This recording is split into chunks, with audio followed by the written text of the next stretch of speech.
SBS 라디오 프로그램인 2시 탈출 컬투쇼라는 라디오 프로그램이 있습니다. 거기에 나와 있는 하나의 재밌는 사연이 있어서 소개를 해드립니다. 김해시에서 있었던 일인데요. 거기에 건강 자전거 대회가 있었답니다. 여기에는 건강 자전거 대회이다 보니까 선수들은 출전하지 않고 일반 사람들이 많이 한 수백 명이 참가를 했다는 것이죠. 근데 그 가운데 학생들이 있었는데 늘 이 사이클을 타다 보니까 대단히 자전거를 잘 탔습니다. 그래서 시민들이 참여하는 이 건강 자전거 대회를 시작하자마자 친구들이 주인공을 비롯한 친구들이 선두권이 달려서 맨 앞으로 치고 달려 나간 것입니다. 한참을 가고 있는데 그때 이제 궁금한 것이죠. 야, 경품이 뭐 좋은 것이 있나? 근데 봐도 특별한 선물이 없는 것 같고 뭐 1등하면 목걸이나 메달이나 줄 것 같아서 한참 달리다가 힘도 들고 해서 말한 겁니다. 우리 그만 옆 골목으로 빠져나가서 집에 가자. 뭐 특별한 상품도 없는데 가자라고 해서 세 명이 집으로 가려고 가는 도중 옆에 있는 골목으로 빠져나갔습니다. 근데 놀라운 일이 벌어졌습니다. 수백 명이 다 골목으로 따라오기 시작한 것입니다. 왜냐하면 선두가 가니까. 그걸 보고 이 친구들이 놀래가지고 열심히 달려서 집에까지 가서 집에 숨은 것입니다. 결론적으로 어떻게 되냐면 사람들이 가다가 그 사람들이 집 근처에 서가지고 결론적으로 거기에서 경기를 마쳤다라는 이야기가 있습니다. 실제로 있었던 일이라 그럽니다. 여러분, 지난 한 해 여러분 무엇을 따라 달리셨습니까? 우리의 인생의 목적지 독착점을 향해 달릴 수 있는 것은 예수 그리스도를 바라보고 달려야 되는데, 혹시 다른 것을 바라보다가 내가 가야 될 길을 벗어나 있지는 않으십니까? 여러분, 오늘 예배를 통해서 우리가 벗어났던 길이 있다면 다시금 바로잡고 나의 갈 길을 바로잡고 주님이 목자 되시는 은혜의 길로 나아감을 통해서 2023년 주님 우리를 인도하시는 길로 온전히 끝까지 달려가는 우리 모든 성도들의 복된 삶이 다 되시기를 예수로 간절히 축복합니다. 여러분, 야고보서 말씀을 읽었습니다만, 야고보는 물론 사도이긴 합니다만 예수님의 제자가 아니라 예수님의 남동생입니다. 그는 또한 예루살렘 교회의 제1 감독을 했던 사람이 오늘 야고보서의 저자인 것입니다. 근데 이 야고보서는 당연히 성도들, 특별히 예루살렘 교회의 성도들이 대상으로 쓴 글인 것입니다. 근데 우리가 한 가지 관심 있게 볼 것은 뭐냐면, 우리가 신약을 보면 바울 사도와 야고보서가 나오죠. 여러분, 이 두 가지는 야고보서와 바울서에는 차이점이 있습니다. 그 대표적인 차이점이 뭐냐면, 야고보서는 예수님의 말씀을 많이 인용합니다. 학자들은 말하기를 야고보서의 3분의 1 정도는 예수님의 말씀을 인용한 것이라고 말하고 있는 것이죠. 근데 여러분, 반면 바울서시는 예수의 말씀을 전혀 인용하지 않습니다. 그럴 수밖에 없는 것이 예수님의 생애에는 동참하지 않았기 때문입니다. 바울 사도가 예수 그리스도를 만난 것은 저 다메섹 동산에서 그 부활의 예수를 만난 것이죠. 처음 만난 것입니다. 그렇기 때문에 그가 성령님을 통해 깨닫게 된 영적인 지식과 더불어서 그는 구약의 율법적인 메시아의 초점을 맞춘 말씀을 늘 바울서신에서는 이야기하고 있는 것입니다. 하지만 야고보서도 이 바울서신도 모두 다 공통되게 추구하는 것이 있는데, 그것은 구원론과 더불어서 교회를 사랑하고 교회를 지키려고 했다는 것입니다. 오늘 본문은 이제 야고보서의 마지막 부분입니다만, 결국 야고보 사도가 교회를 지키기 위해 한 세 가지의 강조점을 마지막에 우리에게 말해주고 있습니다. 저는 오늘 개인적으로 이 말씀을 묵상하면서 그때도, 그 시절에도, 지금도 모든 교회들이 동일한 문제와 기도 제목을 가지고 있다는 생각을 들었습니다. 여러분, 나와 있는 오늘 이 본문의 말씀이 사실 오늘 우리에게도 동일하게 적용되는 말씀인 것이죠.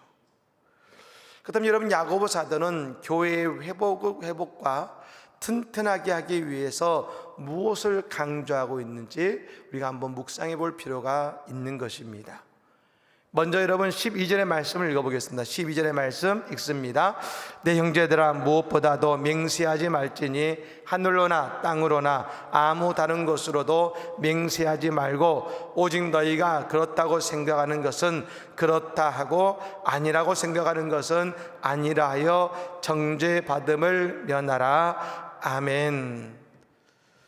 여러분, 맹세하지 말고 너희가 그렇다 생각하는 것은 그렇다 하고 아니라 생각하는 것은 아니라 기록했습니다. 여러분, 마태복음 5장 37절의 말씀에 예수님이 이렇게 말씀하셨습니다. 오직 너희 말은 옳다 옳다 아니라 아니라 하라. 이에서 지나는 것은 악으로부터 나느니라 하셨습니다. 같은 이 말씀을 야고보 사도는 풀어놓은 것이죠. 같은 말인 것입니다. 저는 여러분, 이 12절 말씀에 무엇보다도 내 형제들아 라고 시작하는 이 구절이 참 간절히 느껴졌습니다. 오늘 본문에 두 번에 걸쳐 쓰였습니다만 야고보 사도가 내 형제들아 라고 너무나 간절하게 요청하고 있는 것입니다. 뭘 요청하고 있습니까? 첫 번째는 맹세하지 말라는 것입니다. 맹세하지 말아라. 저는 사실 처음에 이 말씀 보면서 이게 도대체 무슨 의미일까? 저는 이 중요성이 잘 보이지 않았습니다. 그래서 여러분, 지금은 하지 않지만 제가 예전에 맹세라는 말을 썼던 때를 한번 생각해 봤습니다. 여러분, 우리가 맹세라는 말을 언제 씁니까? 상대가 나를 믿으려 하지 않을 때, 그때 우리는 맹세라는 말을 쓰지 않습니까? 그러니까 제가 어렸을 때 잘못해서 부모님께 혼이 날 때 뭐라고 하냐면, 앞으로 절대 하지 않겠습니다. 맹세하겠습니다. 하나님께 맹세합니다. 저만 그런 것 같습니다. 우리가 그러지 않습니까? 하나님께 맹세하겠습니다. 절대 안 그러겠습니다. 근데 여러분, TV 보면 남편들이 아내들에게 가끔 이렇게 약속하죠. 여보, 다시는 절대 안 할게. 내가 맹세할게. 우리는 그런 경험이 없는 것 같습니다. 이렇게 하지 않습니까? 근데 왜 그렇습니까? 왜 맹세하냐면 한 번이 아니라 이미 여러 번 잘못했기 때문에 앞으로 절대 하지 않겠다고 맹세를 하는 것입니다.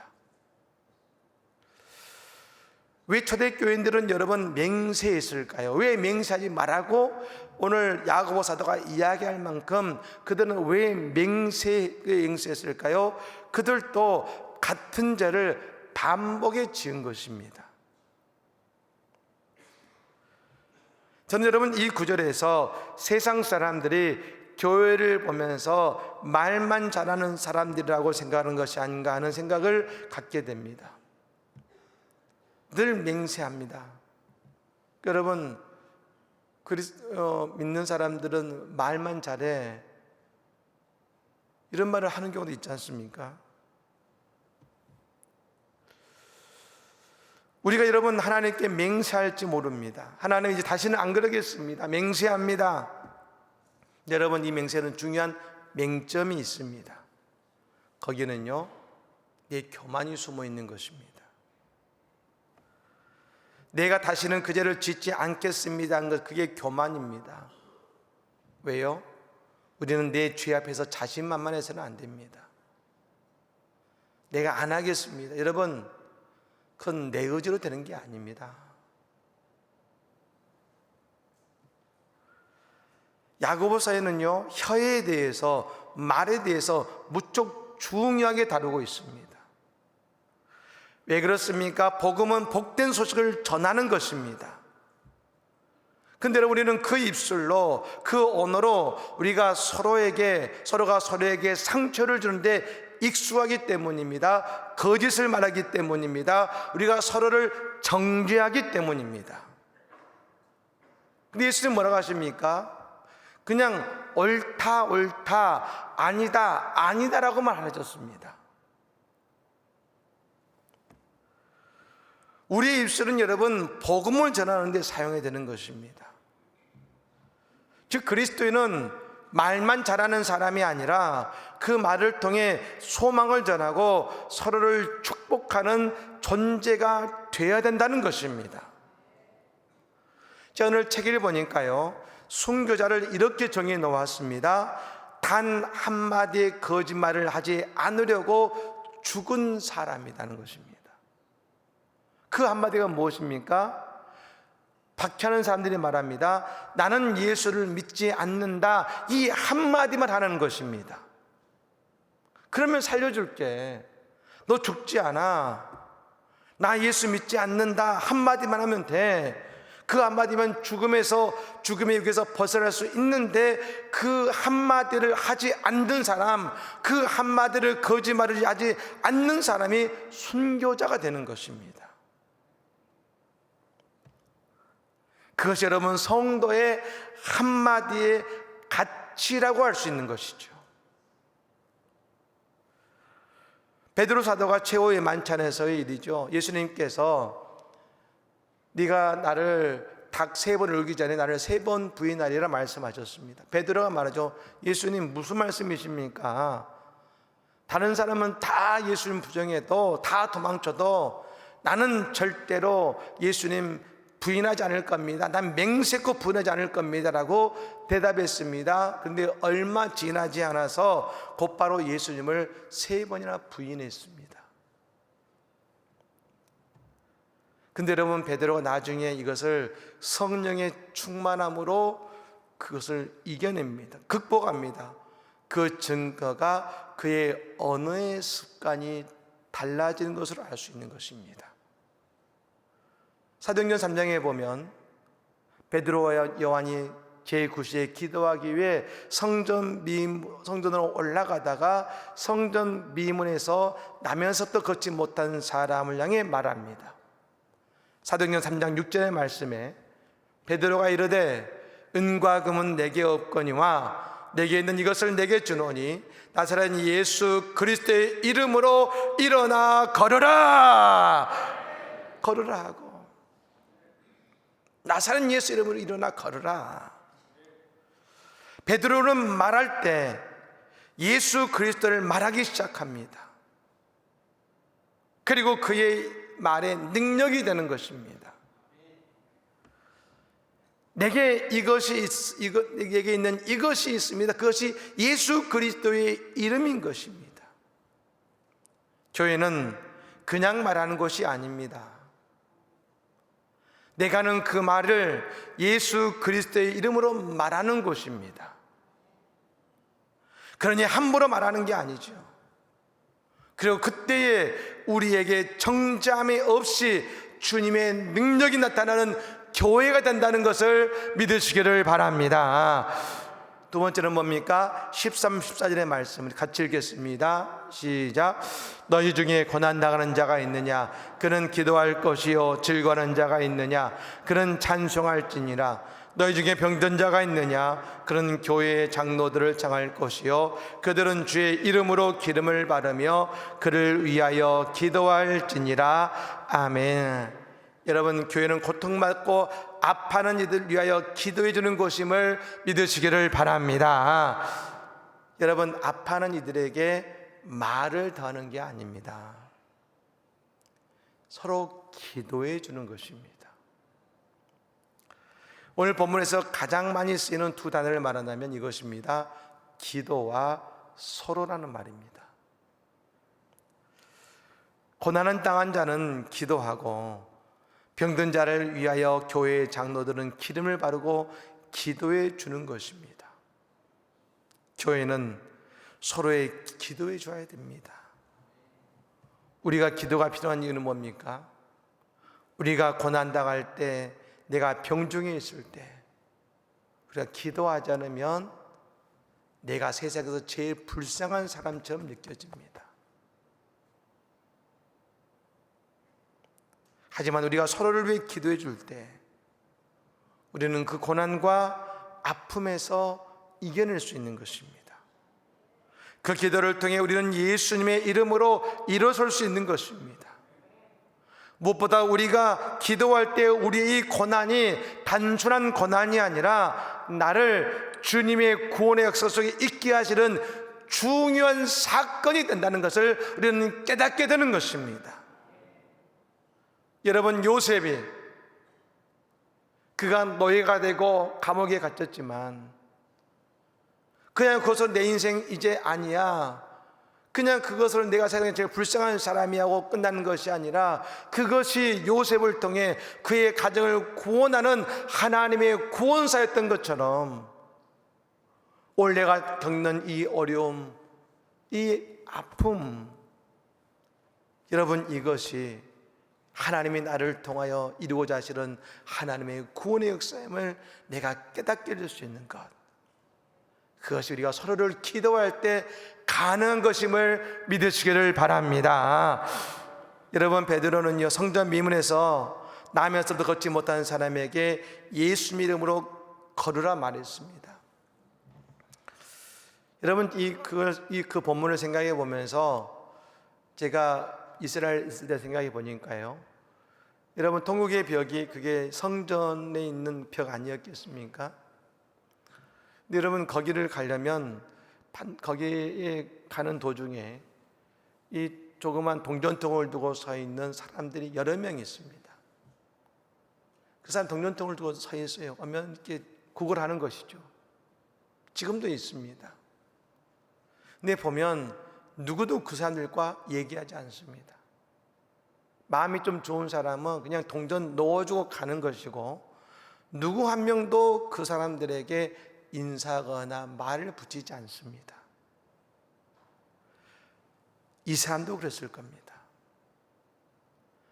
많은 사람들이 동전을 주고 갈 수는 있지만 아무도 그 남에서 걷지 못한 자에게 말을 걷지 않았을 겁니다. 기도해 주지 않았을 겁니다. 하지만 베드로와 요한은 그들을 보며 기도해 준 것입니다. 예수 그리스도의 이름을 외치며 그를 위해 기도해 준 것이죠. 여러분, 교회는 서로를 위해 기도함으로 예수님의 이름으로 문제를 해결받는 곳임을 믿으시기를 바랍니다. 또 뭐라 하겠습니까? 즐거워하는 자가 있느냐? 그는 찬송할지니라 하겠습니다. 찬송은 곡조 있는 기도라고 했잖아요. 여러분, 이 말씀은 즐거울 때에 하나님을 생각하라는 것이죠. 우리가 가장 맛있는 음식을 먹을 때에 생각나는 사람이 가장 사랑하는 사람이라고 하지 않습니까? 여러분, 우리가 즐거울 때 하나님의 교회가 떠오르고 하나님께 감사하십니까? 내가 정말로 즐겁고 기쁜 일이 있을 때 가장 먼저 하나님 감사합니다 하고 내가 하나님을 찾고 계십니까? 여러분, 다윗이 하나님께 큰 사랑을 받는 하나의 사건을 사무엘하 7장에 소개해 줍니다. 그가 왕이 되어서 이제 예루살렘에 백향목을 가지고 아름다운 궁전을 지었습니다. 그리고 그 궁전을 짓고 입성식을 하는 날, 여러분, 모든 이들의 축가 속에 그 궁전에 들어가서 그 왕자에 앉았습니다. 얼마나 좋았겠습니까? 너무나 행복했다고 말합니다. 여러분, 그때 다윗은 여호와의 법궤를 떠올립니다.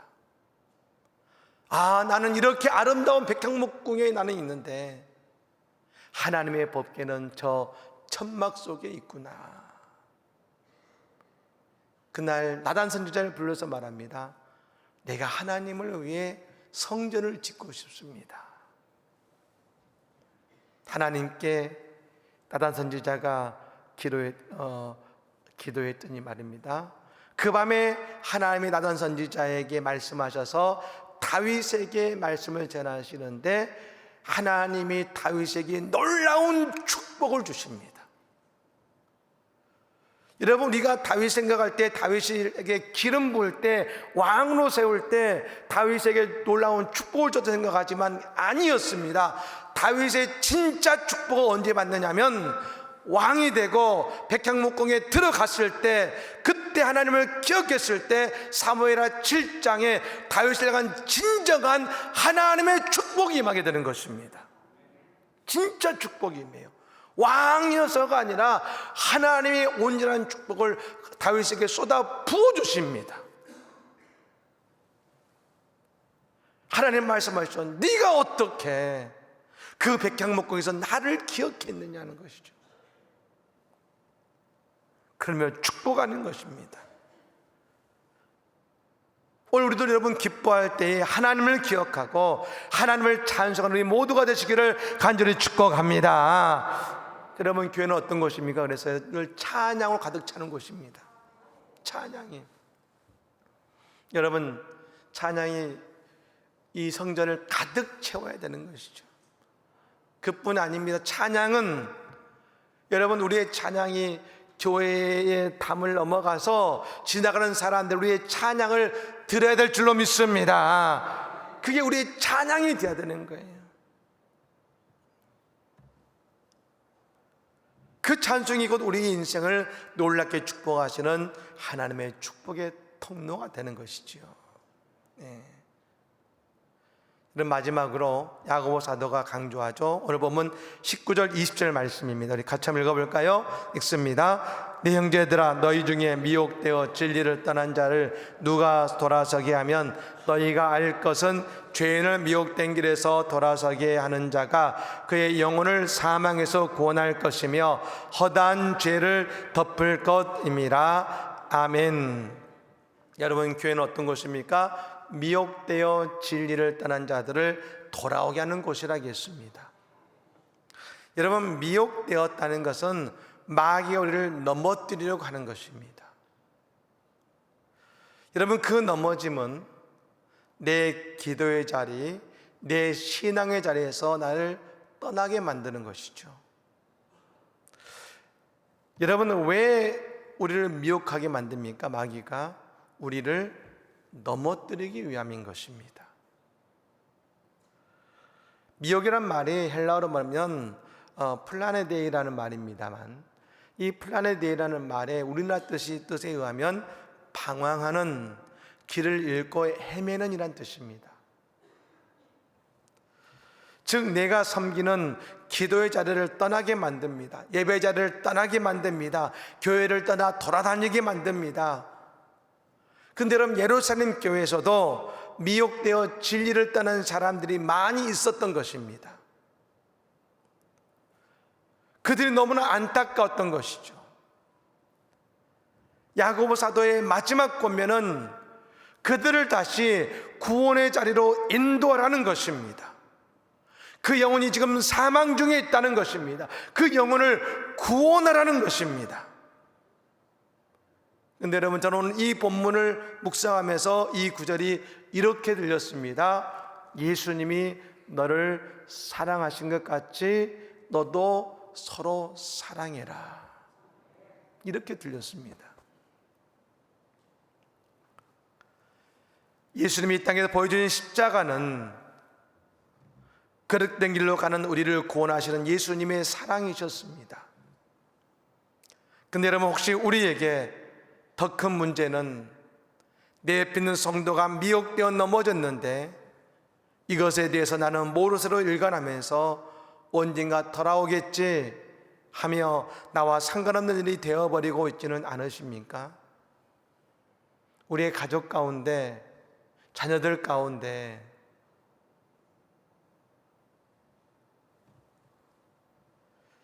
근데 하나님께서 우리에게 원하시는 것은 오직 한 가지입니다.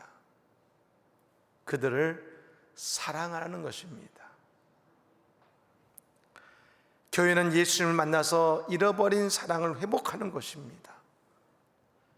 이것을 위해 우리는 기도해야 되는 것입니다. 기도하는 성도, 기도하는 교회가 이와 같이 잃어버릴 수밖에 없는 성도를 다시금 진리의 자리로 인도할 수 있는 것입니다. 특히 우리 교회에 재직들 계시잖아요. 재직들. 여러분, 재직들은 교회를 잘 운영하기에 우리에게 주시는 직분이기도 하지만 재직의 가장 기본적인 사명은 뭡니까? 잃어버린 영혼을 구원하고 교회에서 미혹되어 방황하는 성도들이 있을 때 그들을 붙들고 기도해 줄 수 있어야 되는 것입니다. 다른 이들이 이야기할 때 우리는 그들을 붙들고 기도해 줄 수 있어야 되는 것이죠. 그것이 뭡니까? 그리스도의 사랑인 것입니다. 교회는 그러므로 사랑의 공동체가 되는 것이죠. 그것이 예수님이 우리에게 보여주신 교회의 참다운 모습인 것입니다. 2023년을 지나면서 저는 많은 장면들이 기억에 남습니다. 우리 가장 먼저 우리 당회원들이 캄보디아 선교제를 다녀온 일, 또 우리 교회가 많은 어려운 교회를 도와주고 말씀으로 영혼들이 살아나는 바로 그 일까지 우리는 하나님의 사랑의 기적들을 많이 경험해 왔습니다. 여러분, 그러므로 앞으로 더더욱 우리는 이제 서로를 위해 기도해야 될 줄로 믿습니다.